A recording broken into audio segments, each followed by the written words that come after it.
Hello नमस्कार, क्या हाल चाल। दिस साइड अनमोल नागपाल और स्वागत है आपका ह्यूमैनिटीज पावर पर। आशा करता हूं आप सभी अच्छे होंगे, शानदार होंगे, स्वस्थ होंगे और अपनी पढ़ाई अच्छे से कर रहे होंगे। जैसा कि पिछली वीडियो के अंदर हमने इकोनॉमिक्स कंप्लीट कर ली थी और आज की वीडियो में हम सिविक्स से स्टार्टिंग कर रहे हैं चैप्टर नंबर फर्स्ट, जिसका नाम है पावर शेयरिंग। ये वीडियो देखने के बाद आपको पावर शेयरिंग से रिलेटेड सभी कंसेप्ट क्लियर हो जाएंगे, कोई डाउट नहीं रहेगा। मैं आपको एक एक कहानी बताऊंगा, बेल्जियम में क्या हुआ था, श्रीलंका के अंदर क्या हुआ था, वो सुनकर आपके दिमाग में बिल्कुल वो सेट हो जाएगा कि बेल्जियम और श्रीलंका कैसे इसके अंदर कॉन्फ्लिक्ट हुए, कैसे लड़ाई हुई, कैसे टेंशन बनी। वो सारी कहानी आपको बता दूंगा। मुझे चाहिए क्या, चाहिए तो चाहिए सिर्फ आपका साथ, आपका कोऑपरेशन, आपका फोकस। वीडियो को आपने एंड तक देखना है पूरे फोकस के साथ, पूरे कोऑपरेशन के साथ। बस इतना चाहिए। तुम जो साथ हो तो दुनिया को दिखा देंगे, हम मौत को जीने का अंदाज सिखा देंगे। चलो आज की वीडियो स्टार्ट करते हैं। Power sharing. पावर शेयरिंग का सबसे पहले मीनिंग क्या होता है? पावर को शेयर करना। आप कहीं मर्जी देख लीजिए, एक घर की बात कर लो, एक कंपनी की बात कर लो, फ्रेंड की बात कर लो, रूममेट की बात कर लो। अगर पावर शेयरिंग होगी, आपस में पावर को शेयर किया जाएगा तो लड़ाई नहीं होगी। बहुत कम चांस है कि आपस में लड़ाई, आपस में झगड़ा, आपस में कोई कॉन्फ्लिक्ट हो।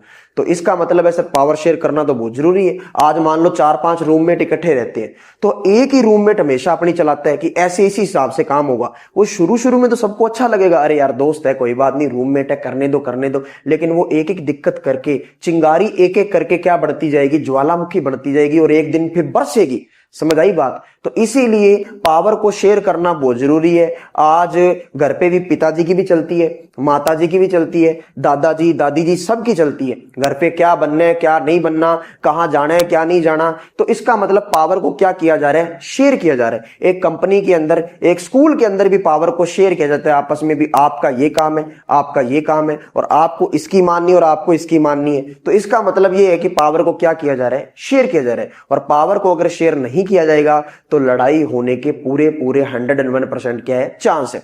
तो पावर शेयरिंग का मतलब आप समझ गए होंगे। अब अपने करते हैं बेल्जियम। इसके अंदर, इस चैप्टर के अंदर सबसे पहले बेल्जियम की कहानी दी है। अब आपको समझना है कि बेल्जियम की लोकेशन क्या है। सबसे पहले तो ये समझाता हूं आपको बढ़िया बढ़िया शब्दों के अंदर। देखो बेल्जियम, तो बेल्जियम जो है वो एक बहुत छोटी कंट्री है सर। कितनी छोटी कंट्री है सर? हरियाणा से भी छोटी है। इतनी छोटी कंट्री है, ठीक है। इसका मतलब इसका एरिया क्या है? हरियाणा से भी छोटा है, ठीक है सर, ओके, ठीक है। इसकी कैपिटल क्या है सर? इसकी कैपिटल है ब्रुसेल्स। याद रहनी चाहिए, कैपिटल क्या है? ब्रुसेल्स। उसके बाद इसके बॉर्डर की अगर बात करें तो इसका बॉर्डर क्या है? बॉर्डर देखो, आप खुद देखो यहां पे। इसके नॉर्थ में तो क्या आ रहा है? नीदरलैंड। इसके ईस्ट में क्या आ रहा है? जर्मनी। और क्या आ रहा है? लक्समबर्ग। और अगर इसकी साउथ की बात करें तो फ्रांस आ रहा है। और अगर वेस्ट की बात करें तो नॉर्थ सी आ रहा है। आपको लोकेशन दिख गई होगी, देखो आप मैप में देख लो। नॉर्थ में एन से नॉर्थ, एन से नीदरलैंड। कोई प्रॉब्लम है क्या? कोई प्रॉब्लम नहीं सर। और साउथ में क्या आ जाएगा? फ्रांस। ईस्ट में क्या आ जाएगा? जर्मनी और लक्समबर्ग। और वेस्ट में क्या आ जाएगा? नॉर्थ सी। अब आप खुद एक माइंड लगाओ, देखो ऊपर नीदरलैंड है और नीदरलैंड के अंदर लोग क्या बोलते हैं सर? इसमें तो डच बोलते हैं। तो इसका मतलब यहां वाले लोग क्या बोलेंगे? डच बोलेंगे, ठीक है सर। और यहां साउथ वाले एरिया के अंदर सर, साउथ वाला तो फ्रांस से टच हो रहा है, तो यहां क्या बोलेंगे सर? सारे एरिया के अंदर यहां तो सर फ्रेंच बोलने चाहिए। हो गया ना लॉजिक? तो इसका मतलब यहां वाले फ्रेंच, यहां वाले कौन से? डच, ठीक है। तो ये उसके बाद क्या लिखा हुआ देखो, एथनिक कंपोजिशन क्या है कंट्री की? काफी कॉम्प्लेक्स है। एथनिक कंपोजिशन सर क्या होता है? एथनिक का मतलब अगर आप कोई ग्रुप बना रहे हो किसी के बेस पे, किस बेस पे सर? लैंग्वेज के बेसिस पे। चाहे लैंग्वेज के बेसिस पे आप कह रहे हो कि इन सब की लैंग्वेज सेम है सर, ये ग्रुप हो गया, तो ये एथनिक कंपोजिशन हो गया सर, ठीक है। उसके बाद लैंग्वेज के अलावा कल्चर के बिहाफ पे, ठीक है, और भी आप अलग अलग बिहाफ पे क्या कर सकते हो? ग्रुप बना सकते हो। जैसे मान लो तुम्हारी क्लास के अंदर इंटेलिजेंट का ग्रुप अलग बना दिया, थोड़ी वीक बच्चों पे ज्यादा फोकस करने के लिए वीक बच्चों का ग्रुप अलग बना दिया, जो एवरेज बच्चे हैं उनका ग्रुप अलग बना दिया। तो ये क्या होगी सर? ये एथनिक कंपोजिशन होगा। बात पल्ले पड़ी क्या? चले आगे देखो। उसके बाद ये सारी कहानी आपको समझ आ गई। अब चलते हैं आगे नेक्स्ट स्लाइड के अंदर। एथनिक कंपोजिशन देखो, वैसे तो आपको एथनिक कंपोजिशन मैंने समझा दी पिछली स्लाइड के अंदर, पर एक बार दोबारा देख लो। देखो मैंने आपको क्या बताया था सर? यहां तो नीदरलैंड बताया था आपने, तो नीदरलैंड के अंदर क्या बोलते हैं लोग सर? यहां बोलते हैं डच, तो इस वाले एरिया के अंदर क्या बोलेंगे, डच बोलेंगे। और यहां वह क्या लगता था सर, यहां तो फ्रांस देखा था हमने, तो यहां फिर क्या बोलेंगे लोग, यहां तो फ्रेंच बोलेंगे। और ये वाला जो एरिया है इसमें तो सर जर्मनी भी लग रहा था और लक्समबर्ग भी लग रहा था, तो इसका मतलब ये वाले एरिया के अंदर क्या बोलेंगे, जर्मन बोलेंगे। बताओ क्या नहीं समझ आया। देखो यही लिखा हुआ है, जो 59% पॉपुलेशन है वो डच बोलती है और वो रहती कहां पे है, फ्लेमिश में रहती है। ये वाला जो ऊपर वाला पार्ट दिखाई दे रहा है ना आपको, ये ऊपर वाला पार्ट जो येलो वाला है ये फ्लेमिश रीजन है, मतलब इस एरिया को बोलते हैं फ्लेमिश। और ये जो रेड वाला एरिया है इसको बोलते हैं वेलोनिया। समझ आ गई बात। ये वाला एरिया वेलोनिया, ये वाला एरिया फ्लेमिश। ये देखो फ्लेमिश लिखा हुआ, और फ्लेमिश में 59% आपको अगर 100% पॉपुलेशन है तो उसमें से 59% पॉपुलेशन डच बोलती है और वो रहती कहां है, फ्लेमिश के अंदर। 40% जो पॉपुलेशन है वो क्या बोलती है, फ्रेंच, रहती कहां है, वेलोनिया के अंदर। और जो बची 1% पॉपुलेशन वो क्या बोलती है, वो जर्मन बोलती है। सर ये लो, ये रही जर्मन। समझ आ गई बात। चलें आगे, कोई मुश्किल नहीं है, बिल्कुल आपको क्लियर होता जा रहा है। देखो क्योंकि आप बहुत इंटेलिजेंट स्टूडेंट हो, मुझे पता है आप जल्दी जल्दी समझोगे बातों को। तो ब्रुसेल्स क्या है, कैपिटल है। कैपिटल का मतलब सर राजधानी है, किसकी, बेल्जियम की, हम पढ़ चुके हैं। लेकिन एक दिक्कत है, अभी तक हमने ये देखा था कि 59% जो है ना वो तो सर डच है। इसका मतलब सर ये तो हो गए मेजोरिटी के अंदर, इसको तो हम मेजोरिटी बोल देंगे। और फ्रेंच क्या होगी सर, फ्रेंच हो गए माइनॉरिटी के अंदर। मेजोरिटी का मतलब होता है जो ज्यादा है, माइनॉरिटी का मतलब जो कम है। ठीक है, अच्छा सर ठीक है, बात हमें समझ आ गई। तो जर्मन भी माइनॉरिटी है, हाँ ये भी माइनॉरिटी है, तो मैं इसको फ्रेंच के साथ जर्मन भी लिख देता हूं। तो जर्मन और फ्रेंच ये दोनों माइनॉरिटी के अंदर आ गए, जर्मन बोलने वाले और फ्रेंच बोलने वाले। अब ब्रुसेल्स के अंदर कहानी उल्टी है। कहानी उल्टी कैसे है सर, देखो जो 80% लोग हैं वो तो क्या बोल रहे हैं, फ्रेंच। तो इसका मतलब यहां फ्रेंच क्या होगी, यहां तो फ्रेंच सर मेजोरिटी होगी, और वहां फ्रेंच क्या थी, वहां तो फ्रेंच सर माइनॉरिटी थी। उल्टा हो गया ना काम। और 20% यहां क्या बोलते हैं सर लोग, डच। तो इसका मतलब यहां 20% जो है वो क्या होगी, माइनॉरिटी, और वहां जो डच थे वो क्या हो गए, मेजोरिटी। बात समझ आ गई क्या। जो वहां मेजोरिटी वो यहां माइनॉरिटी, जो यहां मेजोरिटी वो यहां वहां माइनॉरिटी। इतनी बात समझ आ गई। यानी कि उल्टा करना है आपको, उल्टा काम करना है, इसमें मेजोरिटी उसमें माइनॉरिटी, उसमें मेजोरिटी इसमें माइनॉरिटी। तो सर ये तो वास्तव में कॉम्प्लेक्स काम है, वो तो मुश्किल काम है। हाँ तो वो बोल तो रहा था पिछली स्लाइड के अंदर कि कॉम्प्लेक्स है एथनिक कंपोजिशन। तो अब आपको समझ आ गई होगी। उसके बाद अपने चलते हैं आगे। सर फिर क्या हो गया, इससे हुआ क्या भी, मेजोरिटी माइनॉरिटी तो हमें समझ आ गया कि ये पॉपुलेशन ज्यादा है ये पॉपुलेशन कम है, पर उससे प्रॉब्लम क्या हुई, तो प्रॉब्लम तो होगी बिल्कुल। क्या प्रॉब्लम, देखो आप समझो प्रॉब्लम क्या होगी। जो फ्रेंच बोलने वाले लोग थे ना सर, जो फ्रेंच वाली कम्युनिटी थी वो रिच भी थी, यानी कि पैसे में भी आगे, और पावरफुल भी थी।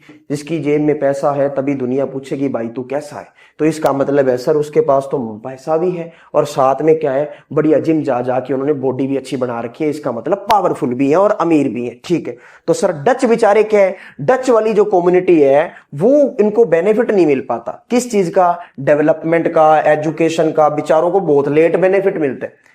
पहले किसको पूछते हैं, पहले फ्रेंच को पूछते हैं यहाँ पे, और डच को क्या है, डच को बाद में पूछते हैं। इतनी बात समझ आ गई क्या।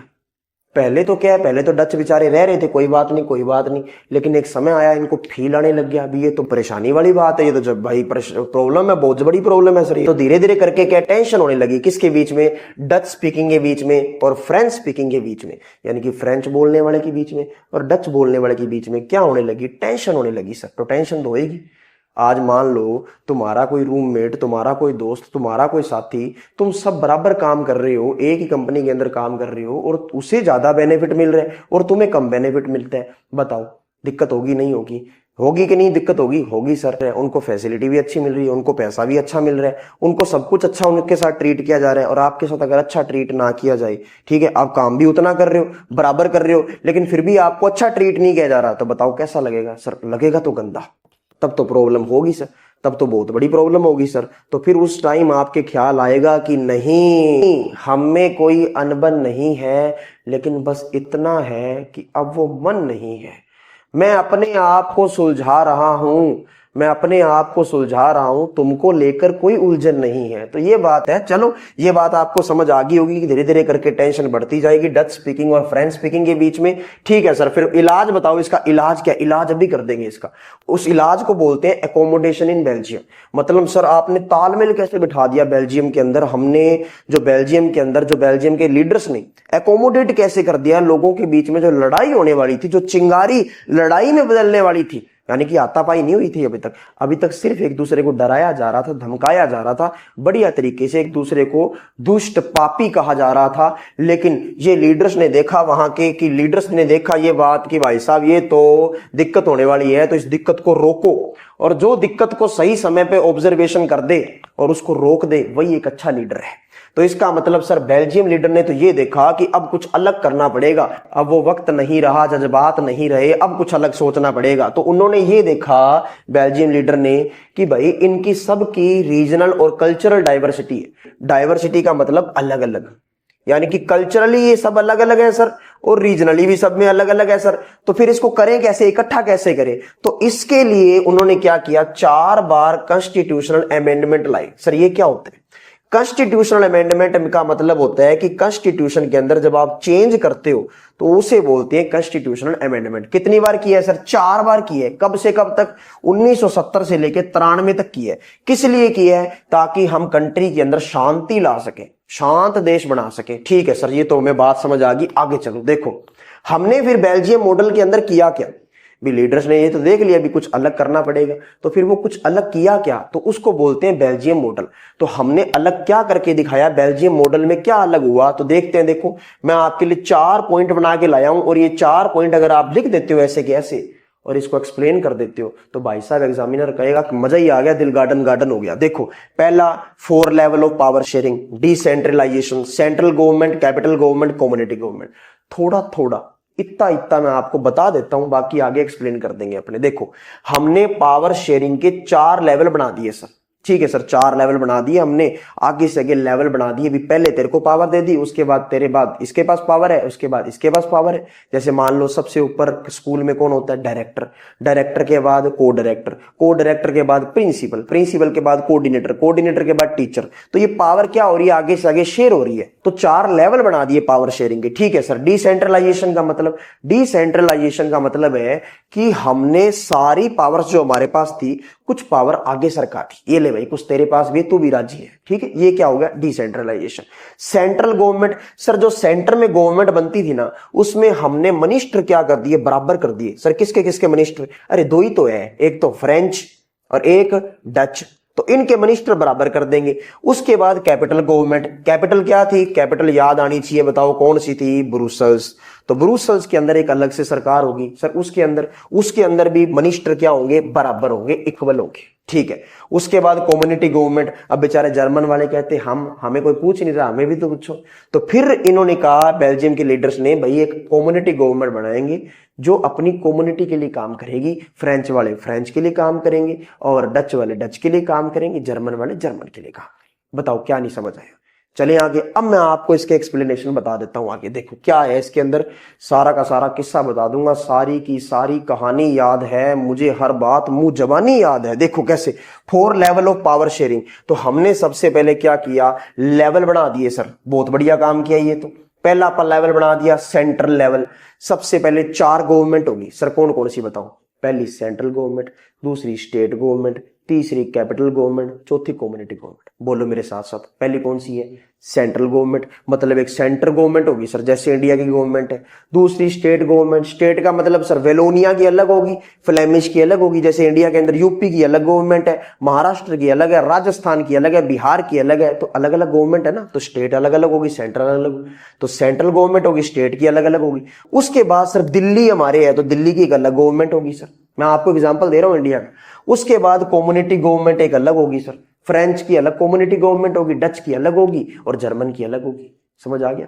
4 लेवल ऑफ पावर शेयरिंग कर दिए। दूसरा क्या है? दूसरा है डिसेंट्रलाइजेशन। डिसेंट्रलाइजेशन, सेंट्रलाइजेशन का मतलब क्या होता है? सारी की सारी पावर्स कहां है? सेंटर में है। ठीक है, सारी की सारी पावर एक ही हाथ में है, एक ही इंसान के पास है, और एक ही सरकार, या ऐसे मान लो एक ही जगह पे है। तो अब क्या हुआ, डिसेंट्रलाइजेशन का मतलब है कि थोड़ी सी पावर हमने आगे सरका दी, ये ले तू भी ले भाई, तू भी राजी रहे, तू भी पावर का यूज कर सकता है, ठीक है। तो इसका मतलब है सर, आज मान लो स्कूल के अंदर अगर कोई इंस्टीट्यूशन का हेड, मान लो स्कूल का हेड अगर टीचर को ये बोले आपको ऐसे नहीं पढ़ाना चाहिए, आपको पहले ये करना चाहिए, आपको पहले, हाँ ठीक है कुछ गलतियां होती है, लेकिन हर एक काम के अंदर अगर इंटरफेयर करने लगेंगे टीचर के, कि टीचर को ऐसे करना चाहिए, टीचर को ऐसे पढ़ाना चाहिए, इस टाइम ये करना चाहिए, उस टाइम ये करना चाहिए, तो मुझे ये बताओ कि जब तुम पावर ही नहीं दे रहे टीचर को, तो टीचर पढ़ा पाएगा क्या? वैसा नहीं पढ़ा पाएगा। तो इसका मतलब डिसेंट्रलाइजेशन करना जरूरी है, थोड़ी सी पावर्स देनी जरूरी है ताकि वो अपने लेवल पे काम कर सके। बात समझ आ गई क्या? देखो डिसेंट्रलाइजेशन के अंदर कुछ पावर्स जो है, कुछ नहीं काफी पावर्स जो है सेंट्रल गवर्नमेंट की, वो सर स्टेट गवर्नमेंट को देती। बहुत बढ़िया काम किया ये तो, मतलब स्टेट अपने लेवल पे काम कर सकती है और स्टेट गवर्नमेंट सबऑर्डिनेट नहीं है, यानी कि सेंट्रल गवर्नमेंट के अंडर रह के वो काम नहीं करेगी। अब उसको पावर मिल गई, वो अपने लेवल पे काम करेगी। बात समझ आ गई क्या? बात समझ आ गई। Decentralisation, 4 level of power sharing, ये दोनों आगे। अब आगे चलते हैं अपने तीसरे पे, थर्ड पे, सेंट्रल गवर्नमेंट। अब सर सेंट्रल गवर्नमेंट एक अलग बनेगी, ठीक है सर, अभी मैंने बताया था पहले आपके पहले पॉइंट के अंदर। तो सेंट्रल गवर्नमेंट क्या होगा सर, इसके अंदर डच और फ्रेंच दोनों बोलने वाले मिनिस्टर क्या होंगे? इक्वल होंगे सर। वाह, ये तो बहुत बढ़िया बात होगी कि दोनों क्या होंगे? इक्वल होंगे। अब आपको पता है कि सेंट्रल गवर्नमेंट, पूरे बेल्जियम की अगर बात करें तो बेल्जियम के अंदर मैंने आपको बताया था कि कौन सी मेजोरिटी के अंदर है सर। मेजोरिटी के अंदर आपने डच बताए थे 59%, ठीक है सर, बहुत बढ़िया कि 59% आपने क्या बताए थे? डच बताए थे, ठीक है। तो इसका मतलब सर, तो फ्रेंच तो हो गए राजी, लेकिन डच वाले कहने लगे ये क्या बात हुई, हम मेजोरिटी के अंदर है, हमारे मिनिस्टर ज्यादा होने चाहिए, ये क्या बात हुई? तो हम मेजोरिटी के अंदर और हमारे मिनिस्टर ही बराबर है किसके? फ्रेंच के। तो भैया बेल्जियम लीडर्स ने कहा अरे रुको जरा, सब्र करो, रुको तो सही, अभी बताते हैं। देखो, तो तुम्हारे लिए कैपिटल गवर्नमेंट एक और बना देते हैं। तो कैपिटल गवर्नमेंट यानी ब्रुसेल्स की एक अलग गवर्नमेंट होगी जिसके अंदर इक्वल रिप्रेजेंटेशन होगा, दोबारा बराबर मिनिस्टर होंगे। अब यहां पे मेजोरिटी के अंदर कौन थे? बताओ बता जल्दी, कौन थे?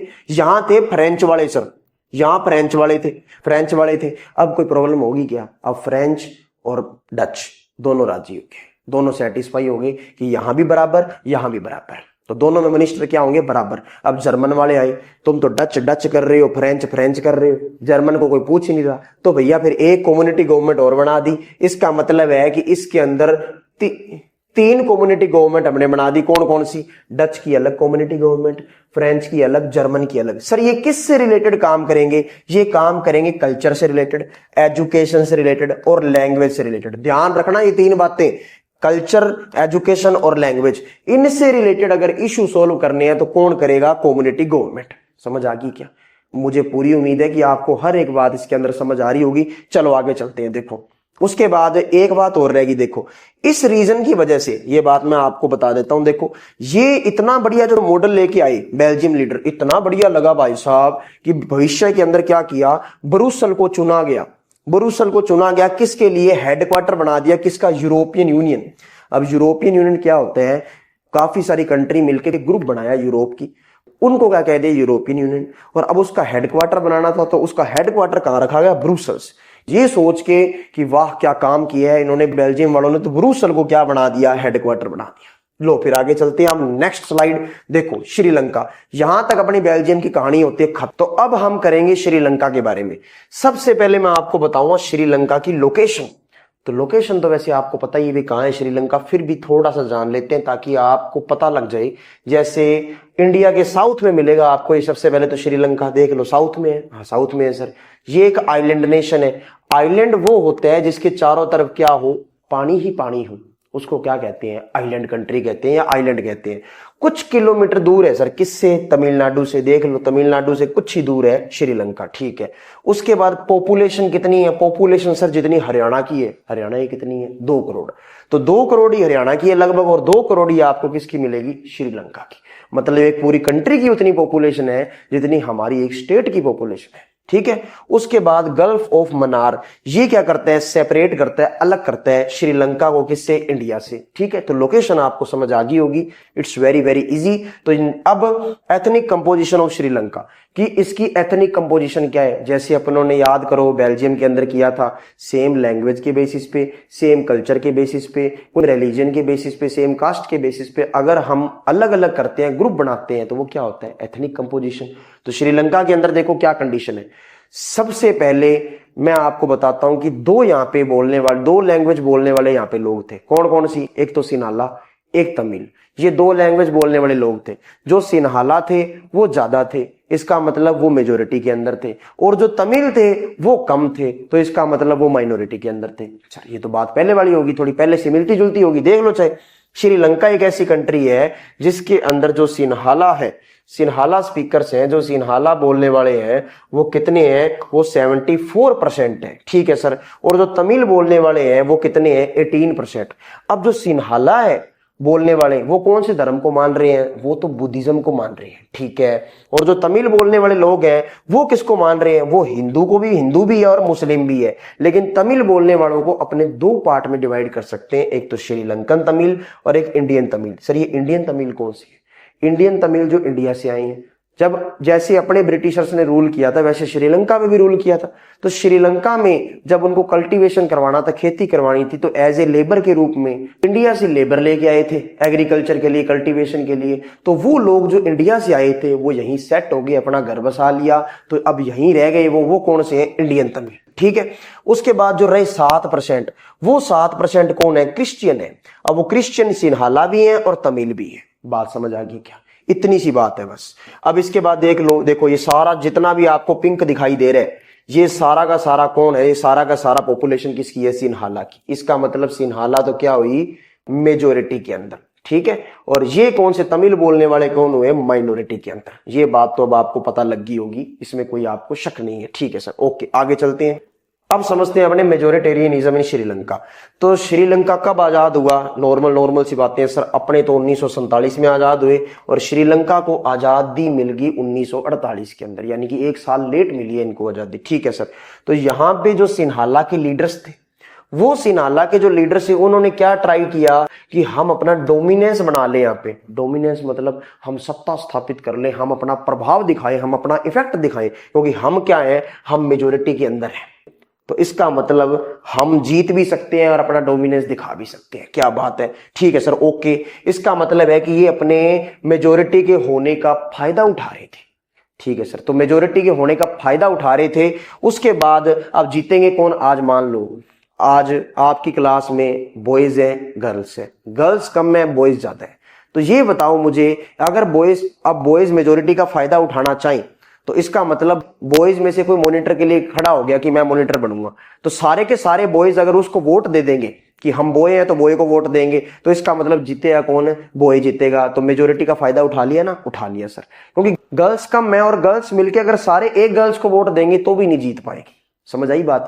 या इसकी रिवर्स कंडीशन भी करके देख सकते हो, आपकी गर्ल्स ज्यादा है, बॉयज कम है, तो फिर गर्ल्स ही जीतेगी, बॉयज नहीं जीतेगा। समझ आई बात। तो ये क्या है, ये फायदा उठा रहे थे अपने। ठीक है सर, इसका मतलब तो यही जीतेंगे। हाँ जीत गए। तो सिन्हाला, तो अब गवर्नमेंट के अंदर कौन आ गए, सिन्हाला आ गए सर। ठीक है। तो अब गवर्नमेंट में आने के बाद सिन्हाला तो कहते वाह मजा ही आ गया, अपने तो अब डोमिनेंस आ गया। अब अपने तो भाई साहब प्रभाव दिखाएंगे, इफेक्ट दिखाएंगे। करेंगे क्या, अब अपने नियम लेके आएंगे, जिस नियम का नाम है श्रीलंकन एक्ट ऑफ 1956। अब इस एक्ट में इसने किया क्या, देखो सबसे पहले ये सारे के सारे सिन्हाला थे। ठीक है सर। इन्होंने कहा आज के बाद एक ही लैंग्वेज कहलाएगी, वो क्या क्या कहलाएगी, सिन्हाला। बस एक ही ऑफिशियल लैंग्वेज कहलाएगी, सिन्हाला। और अब हम प्रेफरेंस किसको देंगे, ओनली फॉर ओनली सिन्हाला। इनको तो हम पूछेंगे नहीं तमिल कौन है, वो इज तमिल। तो तमिल हमें पता ही नहीं है कौन है। चाहे यूनिवर्सिटी की बात कर लो, चाहे गवर्नमेंट जॉब की बात कर लो, सबसे पहले अगर याद किया जाएगा तो किसको किया जाएगा, सिन्हाला सिन्हाला सिन्हाला। ठीक है। तो जो सरकार है या गवर्नमेंट है वो किसको प्रोटेक्ट करेगी, वो सर बुद्धिज्म को प्रोटेक्ट करेगी या फिर इसको बढ़ावा देगी। इसका मतलब तो सर धर्म तमिल बड़ा मान ही नहीं रहे। जो मुस्लिम है, जो हिंदू हैं, उनकी तो मानी नहीं जा रही। उनके ना तो धर्म को पूछा जा रहा है और ना उनके लैंग्वेज की रिस्पेक्ट हो रही है, ना तमिल को आगे आने दिया जा रहा है, ना उनके धर्म को आगे आने दिया जा रहा है। तो इसका मतलब तो सर माड़ी बात है, बिल्कुल माड़ी बात है सर। तो इसका मतलब है कि इसको क्या बोलेंगे, अपने मेजोरिटेरियनिज्म, या इसको बोलेंगे मेजोरिटेरियनिज्म मेजर्स।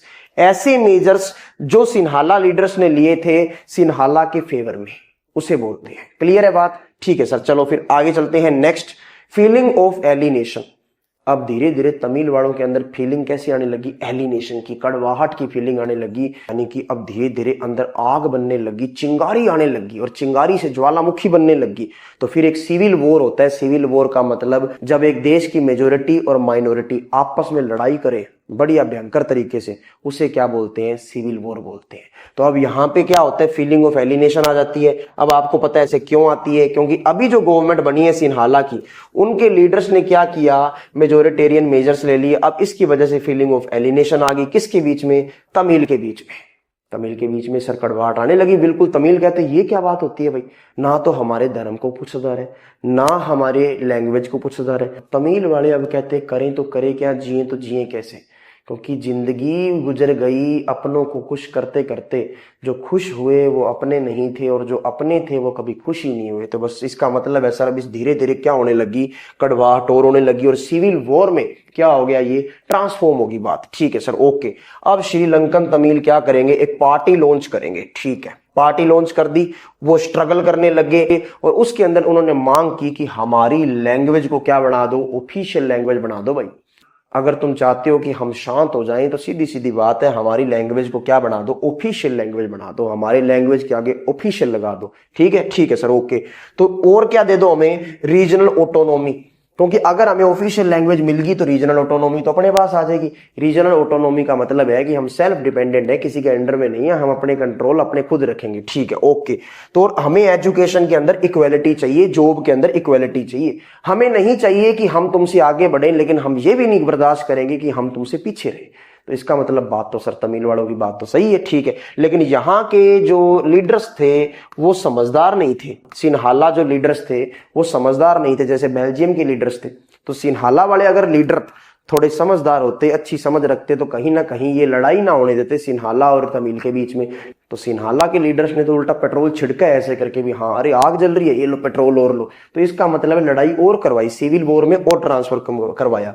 तो 1980s की बात है। अब पॉलिटिकल ऑर्गेनाइजेशन बनने लग गए। अब पहले तो जो तमिल थे वो तो क्या मांग कर रहे थे, हमारी लैंग्वेज को क्या बना दो, ऑफिशियल बना दो और हमें इक्वेलिटी दो एजुकेशन के मामले में और जॉब के मामले में। अब उसके बाद धीरे धीरे करके स्ट्रगल बढ़ती गई और पॉलिटिकल ऑर्गेनाइजेशन बना लिया। और पॉलिटिकल ऑर्गेनाइजेशन बना के इन्होंने डिमांड की, भाई साहब अब तो हमें इंडिपेंडेंट तमिल इलम, यानी कि हमें कंट्री अलग चाहिए, हमें हमारा एरिया अलग चाहिए। पहले तो सिर्फ लैंग्वेज की बात कर रहे थे, अब हम लैंग्वेज से संतुष्ट नहीं है, हमें तो भाई साहब अब अलग से स्टेट चाहिए, अलग से कंट्री चाहिए श्रीलंका के अंदर। ठीक है, तो वो कहते, सिन्हाला कहते ना तो मिले आज और ना मिले कल। तो इन्होंने कहा परसों मिल जाएगा, नहीं परसों भी नहीं मिलेगा वो कहते। तो इसका मतलब है श्रीलंकन सिविल वॉर हो गया सर। ये मैंने आपको बता दिया। 26 साल तक, भाई साहब 26 साल, सोच के देखो। जो फर्स्ट वर्ल्ड वॉर है वो कितने साल चला है तुम देख लो, 1914 से लेके 18 तक 4 साल। और जो वर्ल्ड वॉर सेकंड, तो 39 से लेके 45 तक क्या चला, वर्ल्ड वॉर सेकंड। और ये कितने साल चला, ये तो 26 साल चला है सर। 26 साल थोड़े नहीं होते। और कितने लोग मरे, लगभग 1 लाख लोगों की क्या होगी, डेथ होगी, मतलब मर गए। ठीक है सर, ओके, ये बात तो हमें समझ आ गई बहुत अच्छे से। चलो फिर आगे चलते हैं। उसके बाद मैं आपके लिए इंपॉर्टेंट फैक्ट लेके आया हूं, जो कि मैंने तो आपको बता दिए, लेकिन आपको देखना है, बस रीडिंग करनी है ताकि आपको नोट्स बढ़िया मिल जाए, सारी चीजें कवर हो जाए। तो मैं उस हिसाब से लिख के आया हूं। मेजोरिटेरियनिज्म मैंने आपको बता दिया, ऐसा आइडिया, ऐसा विश्वास जिसके अंदर जो मेजोरिटी कम्युनिटी है वो रूल इस हिसाब से करती है जिस हिसाब से वो करना चाहती है, और माइनॉरिटी का बिल्कुल ख्याल नहीं रखती, माइनॉरिटी का ध्यान नहीं रखती, उसे बोलते हैं मेजोरिटेरियनिज्म। ठीक है सर, ओके, ये बात तो हमें समझ आ गई। सिविल वॉर क्या होता है, एक वायलेंट कॉन्फ्लिक्ट।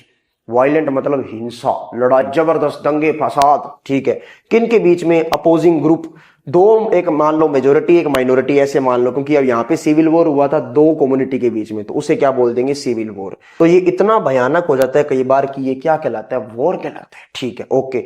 इंडिया पे इसका कोई इंपैक्ट पड़ा है, हाँ पड़ा है, बिल्कुल पड़ा है सर, इंडिया पे भी इंपैक्ट पड़ा है। बताओ क्या, देखो इन्होंने एक पार्टी बनाई थी, लिबरेशन टाइगर ऑफ तमिल इलम।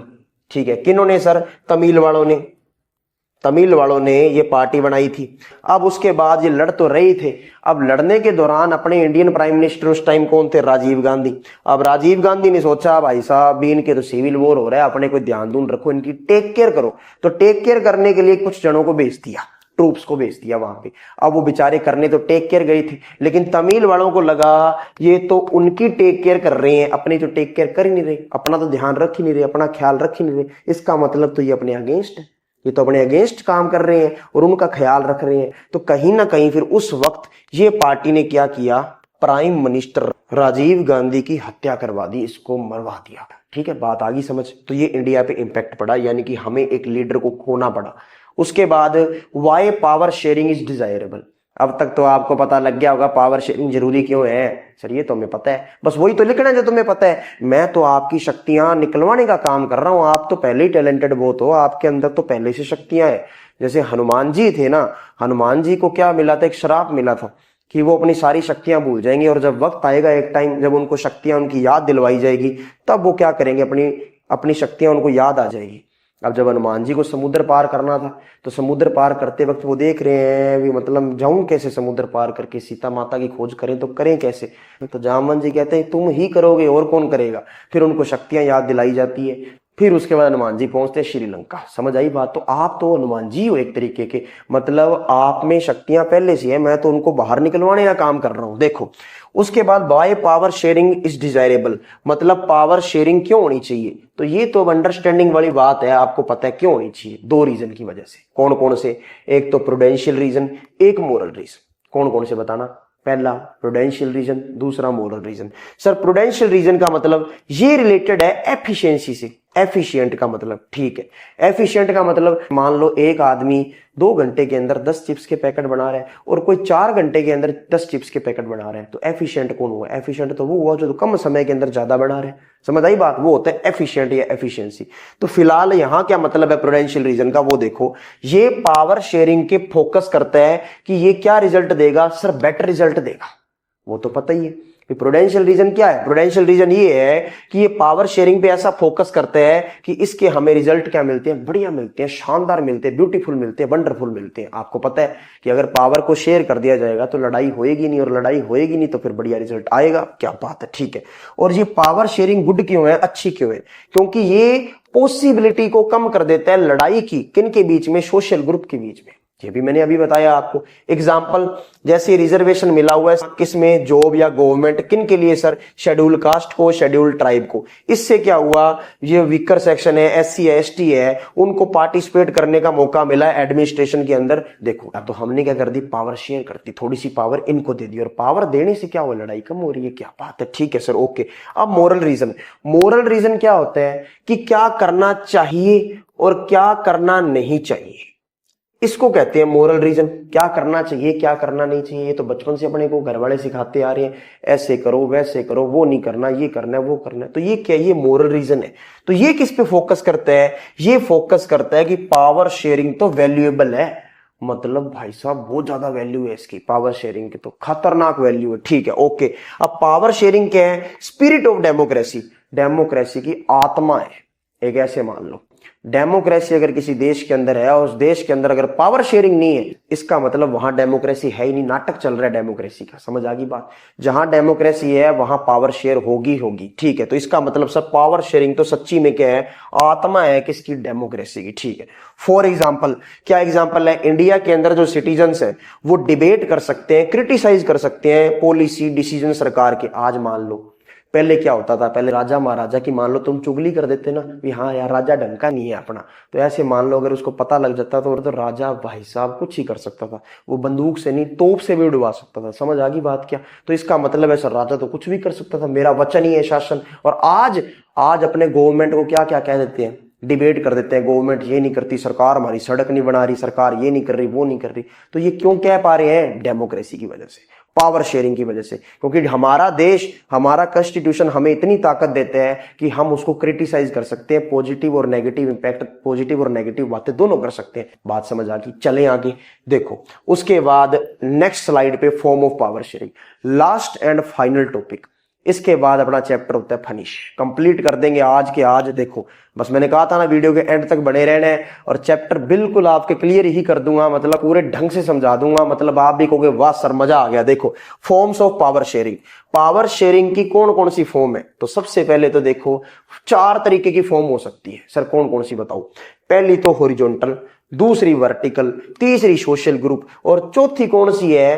Pressure group and political parties. याद होगी, मेरे साथ साथ बोलो एक बार, बोलना है सभी को, बोलना है। पहली कौन सी है? हॉरिजॉन्टल, दूसरी कौन सी है? वर्टिकल, तीसरी कौन सी? सोशल ग्रुप, चौथी कौन सी है? Pressure group and political parties. ठीक है, चलो फिर आगे चलते हैं। देखो ये देखो फॉर्म्स ऑफ पावर शेयरिंग 4 तरीके की है, या तो ऑर्गन्स में कर दो, ये चलो मैं आपको बाद में समझा दूंगा अगली स्लाइड के अंदर। सबसे पहले बात करते हैं हॉरिजॉन्टल की। हॉरिजॉन्टल पावर शेयरिंग कौन सी होती है? मुझे एक बात बता दो, हॉरिजॉन्टल लाइन कौन सी होती है? सर ये वाली हॉरिजॉन्टल लाइन होती है और ये वाली वर्टिकल लाइन होती है। इतना तो अपने को पता है, इतना तो अपने अंदर ज्ञान है ही। मुझे पता है आपके अंदर बहुत ज्ञान है, ज्ञान से तो भरपूर हो, भरे पड़े हो तुम ज्ञान से। हॉरिजॉन्टल ये है हॉरिजॉन्टल, ये है वर्टिकल। तो जो हॉरिजॉन्टल लाइन है, अब एक आदमी यहां बैठा है और एक आदमी यहां बैठा है, एक आदमी यहां बैठा है। ठीक है सर, बैठे बिठा तो दिया आदमी को, पर आगे बताओ करना क्या है? अब ये देखो, मुझे ये बताओ, ये सारे के सारे सेम लेवल पे हैं या अलग अलग लेवल पे हैं? सर ये तो सेम ही लेवल पे। हाँ, हो सकता है इसका वर्क अलग हो, इसका वर्क अलग हो और इसका वर्क अलग हो, यानी कि work number 1, work number 2, work number 3, तीनों के काम अलग अलग हो सकते हैं, लेकिन सर नाम एक ही है। नाम का मतलब वैल्यू एक ही है, एक ही लाइन में बैठे हैं, मतलब लेवल सबके बराबर है, फील्डिंग सबके बराबर सेट है सर। ठीक है, ओके, इतना तो सर आपने बता दिया। तो इसको बोलते हैं हॉरिजॉन्टल। ठीक है, ये गवर्नमेंट के अलग अलग ऑर्गन्स में जब पावर बांटी जाती है तो उसको बोलते हैं हॉरिजॉन्टल पावर शेयरिंग। आपको मैं बता दूं, कॉन्स्टिट्यूशन के अंदर अपने सरकार के 3 ऑर्गन है, एक तो लेजिस्लेटिव, एक एग्जीक्यूटिव, एक जुडिशरी। 3 है। लेजिस्लेटिव जो कानून बनाए, एग्जीक्यूटिव जो उसको लागू करे यानी इंप्लीमेंट करे, और जुडिशरी के अंदर सुप्रीम कोर्ट आ जाता है, हाई कोर्ट आ जाता है, इसके अंदर पीएम आ जाता है। अगर सेंटर की बात करें, अगर स्टेट की बात करें तो सीएम आ जाएगा। तो पीएम प्लस उसके जितने भी मंत्री, काउंसिल ऑफ मिनिस्टर जिसे बोलते हैं, वो इसके अंदर आ जाएगा। और इसके अंदर सर कौन कौन आ जाएगा? इसके अंदर प्रेसिडेंट आ जाएगा, लोकसभा आ जाएगी, राज्यसभा आ जाएगी। ठीक है सर, ओके। मतलब ये तीनों ऑर्गन को पावर दे रखी है, उसी को बोलते हैं हॉरिजॉन्टल पावर शेयर। ठीक है, आगे समझ। अब देखो इसके अंदर ये एक दूसरे को चेक भी कर सकते हैं। सर चेक करने का मतलब ये अपनी मनमानी ना करे, ये अपनी मनमानी ना करे, ये अपनी मनमानी ना करे।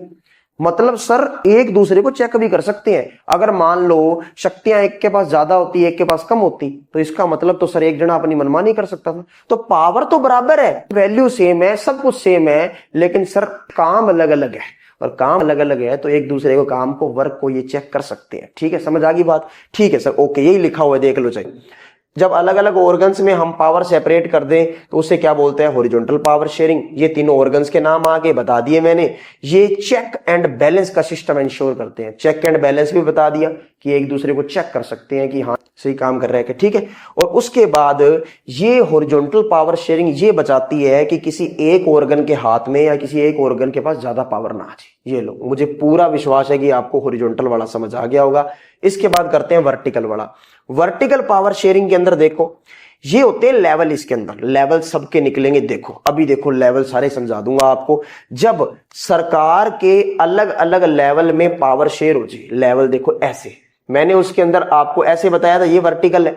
तो देखो सबसे ऊपर कौन, उसके बाद नीचे, फिर उसके बाद नीचे, उसके बाद नीचे। इसका मतलब सर लेवल बनाए जा रहे हैं। सबसे ऊपर सर स्कूल में कौन होता है? डायरेक्टर। उसके बाद को डायरेक्टर। ठीक है सर, उसके बाद को डायरेक्टर के बाद आप मान लो सर प्रिंसिपल सर। ठीक है सर, प्रिंसिपल सर हो गए। उसके बाद कोऑर्डिनेटर, फिर उसके बाद टीचर्स। तो ये लेवल बना रखे हैं। टीचर्स को कौन चेक करेगा? कोऑर्डिनेटर। कोऑर्डिनेटर को कौन चेक करेगा? प्रिंसिपल। प्रिंसिपल को कौन चेक करेगा? को डायरेक्टर। और को डायरेक्टर को कौन चेक करेगा? डायरेक्टर। तो ये क्या हो गया? लेवल हो गए। जब अलग अलग लेवल में हम पावर को शेयर कर दे तो उसको क्या बोलते हैं? Vertical power sharing. और इसी का दूसरा नाम क्या है? फेडरलिज्म, जो अपने चैप्टर नंबर 2 में डिटेल से पढ़ेंगे। ठीक है क्या? तो ये एक ऐसा सिस्टम है गवर्नमेंट का जिसके अंदर पावर डिवाइड की जाती है सेंट्रल अथॉरिटी के पास, मतलब ये सेंट्रल गवर्नमेंट, और अलग अलग कंस्टिट्यूएंट यूनिट्स के पास। जैसे सेंट्रल गवर्नमेंट में कर दी, फिर स्टेट गवर्नमेंट, फिर लोकल गवर्नमेंट। अपने जो इंडिया करता है वो कौन सा सिस्टम? खोलो लाइक सब्सक्राइब करता है, वो करता है 3 टियर सिस्टम। अब 3 टियर सिस्टम का मतलब एक तो सेंट्रल गवर्नमेंट होगी, एक स्टेट गवर्नमेंट होगी और एक लोकल गवर्नमेंट होगी। बताओ समझ आ गई क्या? ये होता है आपका वर्टिकल पावर शेयरिंग। अब थर्ड अपने करके देखते हैं। देखो थर्ड आ गया सोशल ग्रुप। तो सोशल ग्रुप में देखो कैसे होता है। जब अपने पावर को शेयर करके, जब अपने पावर को शेयर करें किसके बिहाफ पे? सोशल ग्रुप के बिहाफ पे। सोशल ग्रुप सर कैसे? जैसे धर्म के भी आप रिलीजियस के बेसिस पे हो सकता है, लैंग्वेज के बेसिस पे हम ग्रुप बना सकते हैं, पावर को शेयर कर सकते हैं। जैसे बेल्जियम के अंदर नहीं किया था अपनों ने, फ्रेंच बोलने वालों को भी पावर मिल गई, डच बोलने वालों को भी पावर मिल गई। तो इसका मतलब सर लैंग्वेज के बिहाफ पे हमने क्या कर दी? पावर को शेयर कर दिया। वो क्या होता है? सोशल ग्रुप में पावर शेयर करना। देखो ये पावर शेयर कर रखी। अब ये देखो अलग अलग लैंग्वेज के बिहाफ पे हमने क्या कर दी? पावर शेयर कर दी। सारे अलग अलग लैंग्वेज बोल रहे हैं और सबको हमने पावर दे दी अलग अलग। ये लो, ठीक है, ओके। अब चलते हैं आगे। अच्छा अरे ये तो सेम ही पेज आ गया। अच्छा ठीक है, इसमें पीजी एंड वो बड़ा आ गया, ठीक है, उसमें सिर्फ एक था। चलो कोई बात नहीं, ये मैं आपको सही से सेट करके इसको दे दूंगा पीडीएफ। तो पीजी एंड पीपी, इसका मतलब क्या है सर? इसका मतलब मैंने आपको बताया था, पीजी का मतलब था प्रेशर ग्रुप और पीपी का मतलब था पॉलिटिकल पार्टी। जब हम पावर को शेयर करें पॉलिटिकल पार्टी के अंदर या प्रेशर ग्रुप के अंदर, तो उसे बोलते हैं प्रेशर ग्रुप और पॉलिटिकल पार्टीज के अंदर पावर शेयर करना। सर ये तो नॉर्मल सी बात है, बिल्कुल नॉर्मल सी बात है। मैं आपको समझा देता हूं प्रेशर ग्रुप क्या है। ये ऐसे ग्रुप है जो सरकार के लॉ, कानून, नियम, कोई भी सरकार का नियम बनता है उसका विरोध करने के लिए, सरकार पर प्रेशर बनाने के लिए लोगों का जो ग्रुप बनता है उसे बोलते हैं प्रेशर ग्रुप। फिर वो आपस में जो पावर शेयर करते हैं वो power sharing among pressure group, ठीक है। उसके बाद पॉलिटिकल पार्टीज में कैसे होता है, देखो ये मैं आपको समझा देता हूं। जैसे मैं राजस्थान की बात करूं तो राजस्थान के अंदर सर कितनी सीटें हैं लेजिस्लेटिव असेंबली के अंदर? सर 200 सीट से। इसका मतलब 200 पर्सन, 200 एमएलए जाएंगे और जाके लेजिस्लेटिव असेंबली में बैठेंगे, ठीक है सर, ओके। उसके बाद अगर इनको, जिनकी सरकार बननी है, जो सरकार बना सकता है, सरकार बनाने के लिए 101 सीट चाहिए। 101 सीट का मतलब हो गया 50% प्लस 1। तो 50% प्लस 1 चाहिए किस चीज के लिए? सरकार बनाने के लिए। तो मान लो अब अगर बीजेपी को अगर 102 सीट, 103 सीट मिल गई तो ये सरकार बना लेगी। कांग्रेस को अगर 103, 104 मिल गई तो ये सीट बना लेगी। लेकिन अगर बीजेपी को, अब दूसरा केस सुनो, लेकिन अगर बीजेपी और अलग पार्टी, आम आदमी पार्टी मान लो, तो बीजेपी को सीट मिली है सर ओनली फॉर ओनली 50 और आम आदमी पार्टी को सीट मिल गई 53। तो 53 और 50 कितने हो गए सर? ये तो 103 हो गए। इसका मतलब सर अगर ये दोनों हाथ मिला ले तो दोनों हाथ से हाथ मिला के क्या कर सकते हैं? ये आपस में पावर शेयर करके सरकार बना सकते हैं। ना तो ये अकेला सरकार बना सकता, ना ये अकेला सरकार बना सकता आम आदमी पार्टी वाले। जब ये मिल जाएंगे आपस में कि कुछ शक्तियां तू रख लेना, कुछ शक्तियां मैं रख लूंगा, कुछ दूर तू चलना, कुछ दूर मैं चलूंगा, और ऐसे करते करते अपने ऑटो का किराया बचा लेंगे, तो बात दोनों की समझ आ जाएगी। अब दोनों क्या बना लेंगे? दोनों सरकार बना लेंगे और उस सरकार को बोलेंगे कोलिशन गवर्नमेंट, यानी कि गठबंधन की सरकार। समझ आई क्या बात? अब ये आपस में पावर शेयर कर लेंगे। डिफेंस मिनिस्टर तेरा, होम मिनिस्टर मेरा, हेल्थ मिनिस्टर तेरा, एजुकेशन मिनिस्टर मेरा। तो आपस में क्या कर रहे हैं? पावर शेयर कर रहे हैं पॉलिटिकल पार्टीज के अंदर। बात समझ आ गई, ठीक है। लो चलते हैं फिर आगे। इसके बाद मुझे पूरा विश्वास है आपको बात समझ आ गई होगी। अब ये आपकी एनसीईआरटी बुक के अंदर एक पिक्चर दे रखी है कार की। ये तो जैसे टार्जन नहीं थी पहले, जब वो टार्जन कबाड़ वाले से खरीदता है, वो टार्जन सी लग रही है बिल्कुल, देख लो, ठीक है। तो ये क्या, इस कार से क्या समझाया गया है? देखो 2 स्टीयरिंग है।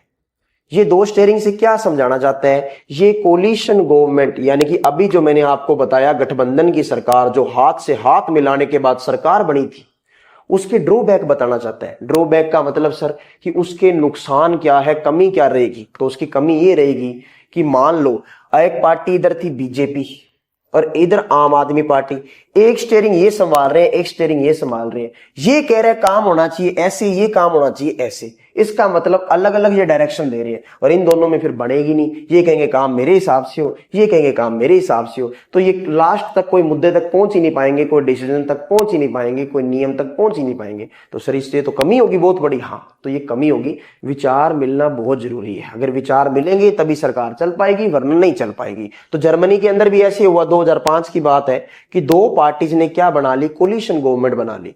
Parties are Christian Democratic unit, एक का नाम था CDU और एक का नाम था सोशल डेमोक्रेटिक पार्टी, इसका मतलब SDP। तो ये दोनों पार्टी ने उन्हें हाथ से हाथ मिला लिया। उसके बाद प्रॉब्लम क्या है? प्रॉब्लम सर भयंकर होगी कि ये एक डिसीजन तक पहुंच ही नहीं पाते थे।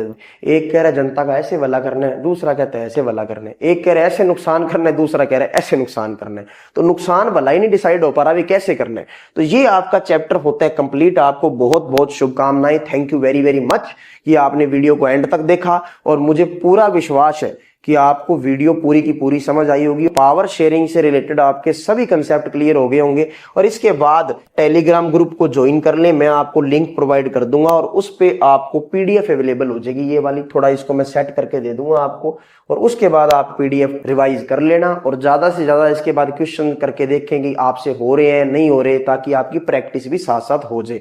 तो मिलते हैं अगली वीडियो में, आज के लिए इतना ही। जय हिंद, जय भारत।